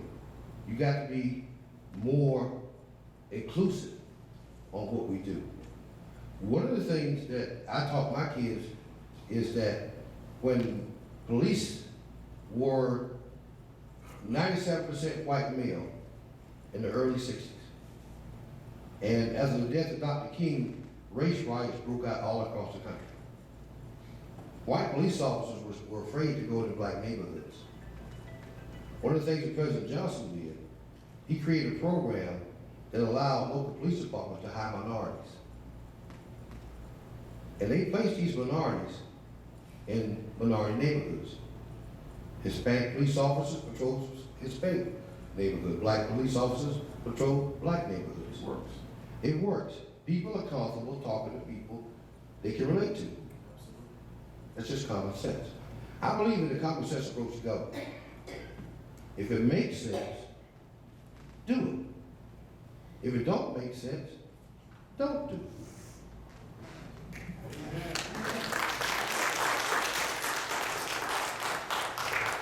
Minister Bussey, I want to redirect the question so that we can understand completely the question. I very, very much appreciate Brother Rice's answer because I'm a former police officer myself, and community policing does work. I got out that car and I knew where those grandmothers were. And once I learned everybody on the block, I didn't arrest the people in the community. I was looking at the people that didn't belong in the community. Community policing does work. But the problem that we got inside the police department right now that I see is the fact that there's a host of men that are inexperienced being forced into supervisory positions. On the evening and afternoon shifts, they're having to take police officers that are off duty from a primary shift and pull them in just to comprise shifts. There's an influx of brand new officers that are completely untrained. And now we're tossing them into a crime-ridden area and expecting investigations to come along as we're talking about the stalemate of Desiana's. I know for a fact there was a witness because I was standing there when the call came in, and a witness that lives in Lake Park stated that she saw everything. So why there's no arrest in this incident, I have no clue. How will you regain the trust of the citizens to reassure Valdosta that you are serious about the war on crime and provide them with a safer city? But I think I said it before and I'll say it again, it's all about accountability. We got to start holding the same way that we hold the criminal accountable, we got to hold everybody accountable. If you did wrong, whether you are behind the badge or in front of the badge, you have to go down as well. We have to hold justice for everybody, not just for the one that committed the act. Amen. Now, one of the, I think you mentioned about the police officer who 3 years and now he's in the supervisory role. I don't know too much about that situation. That will make, well, I'm the type of person I want to do my research. I want to find out why this person get promoted, whether that person got promoted because of prior experience, maybe military. Sometimes it's the experience that you have that sometimes propel you over somebody that may be 15-year veteran. But just like we see, and we can take it in another analogy, we can look at Lowndes High School. Rick Post, the former Colquitt County head coach, he was at the game Friday night and we seen him with an Alabama shirt on. Go Dogs. We seen him there, and the rumor is now that he's going to be the Lowndes County High new football coach here, I guess next year maybe. That's just a rumor. Don't hold me to it. The problem is that special, we'll say the defensive coordinator. That defensive coordinator maybe have been in that system for the last 14, 15 years. But that person don't become the head coach. Sometimes just because you're in a position of that type of power doesn't mean that you're a head coach material. Just like a person like myself who has been in the military, and I did 14 years and I fought all around the world. Internationally, nationally, I did some things on the federal level in DC. But does that make me the most qualified individual to spearhead the mayor position? Just as well as Mr. Rice, who was part of the fire department or a city employee in the fire department for so many years, does it make him the most qualified individual for mayor? A lot of these things that we hear, you got to understand that we have a weak form of government in the city of Valdosta. Weak mayor form of government. I want all of you guys to do your research and your homework and go look that up. You will find out, and that's why you hear every candidate up here say, I will advocate, I will represent. Anytime that you hear I, it's a lie. Because I can't do anything, but we together can. It's going to take a collaborative effort. There's no one answer to all of the questions that's been asked tonight. It's going to take the city council. It's going to take your executive power. It's going to take the boards and authorities. It's going to take all of us working together, and most definitely the citizens of Valdosta, Georgia. Everybody has a piece of the puzzle. I can't fix crime by myself. Neither one of these guys fix crime by themselves. But everybody has a piece of the puzzle. And if we put that piece of the puzzle, we determine what Valdosta will become. Thank you.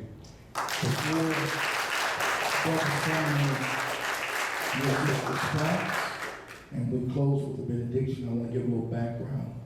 I believe myself personally that policies need to be rewritten in the Valdosta City Police Department. The young man that has been promoted simply because the requirements state that after 3 years they're required to test. They made everyone test, and out of those people, he was the most qualified. I can tell you firsthand that it takes longer than 3 years to be a sergeant on a police shift. You've got to be a man that knows the streets. You got to be a man that knows the people. You got to be a man that knows practically everything that moves inside that police department. Because your next step is lieutenant, which is administrator. So sergeant is your ground soldier. And this is a young man that, which of course I think highly of, but I have to be realistic and we tell the truth, that there's something that must be done. And I've heard all three candidates tonight when we talk about crime make great points. But there's something that I'm looking for. And I will tell you this, they all three said the same thing. We'll try. And that's important. We all got to try. Got to try. As long as we keep trying, God, I believe, I don't want to get too churchy, but Exodus 14, verse 13, 14, I believe it is. You'll hear Moses tell the people, Israel, during the time of captivity with the Egyptians, he says, don't be afraid. Stand still. Let God fight your battles. Somebody else say amen. Last part of that thing say shut your mouth, hold your peace. But it says just stand still. Let God fight your battle. Russell, amen. It's my turn. I'm about to preach. Don't get wrong. You got it going, brother. You know,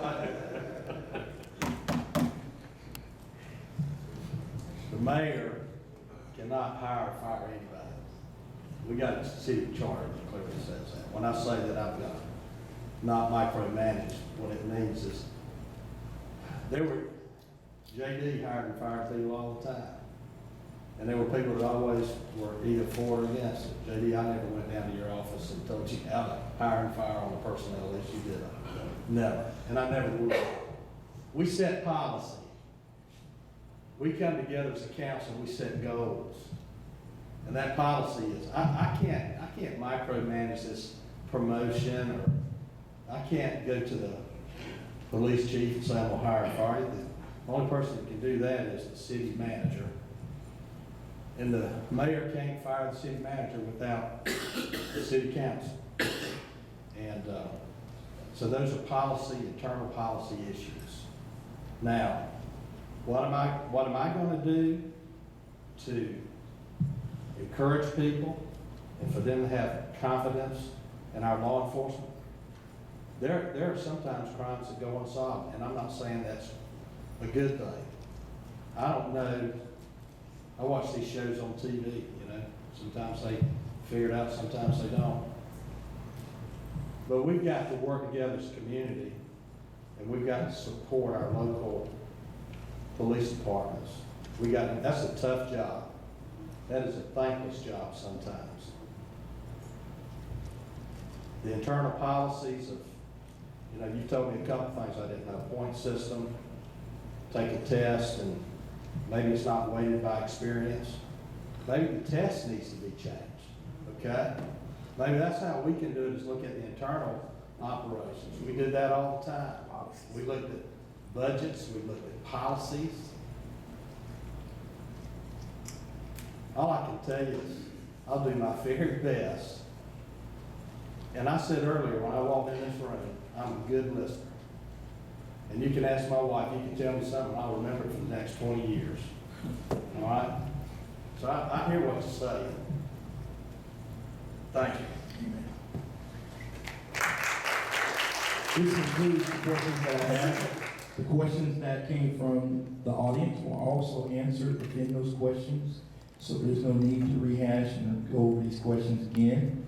I'm going to turn the floor back over to Pastor Rose, and he will dictate from there what we do next, and then we'll be prepared to do the benediction to go home. Amen? Amen.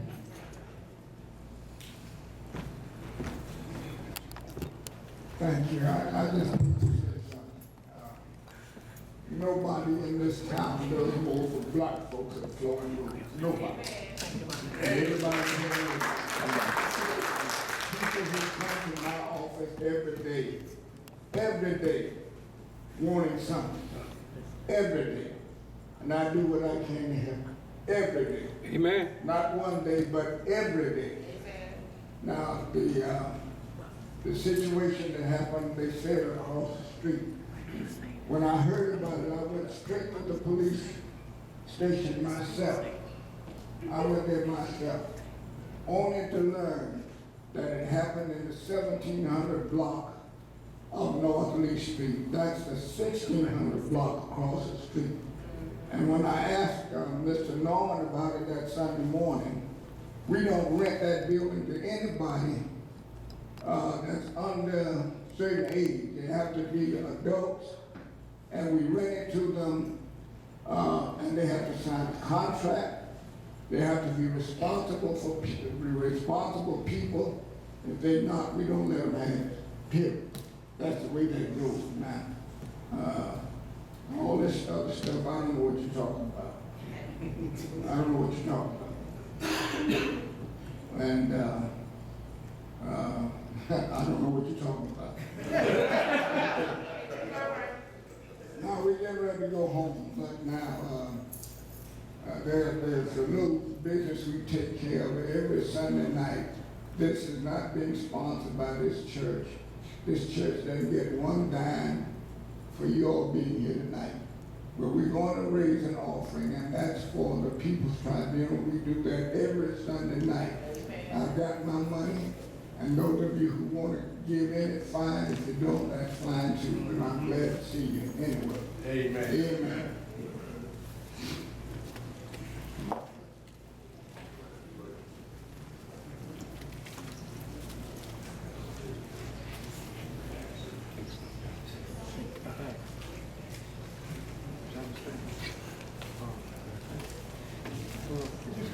start your career and come around and be outside.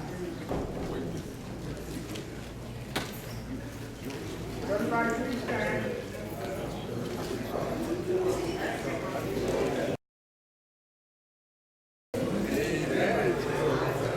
Thank you all very much.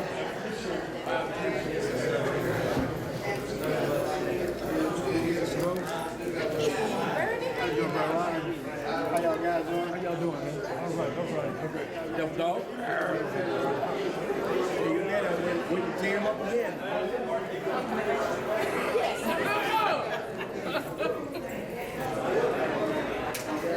Good job. I tried to hit.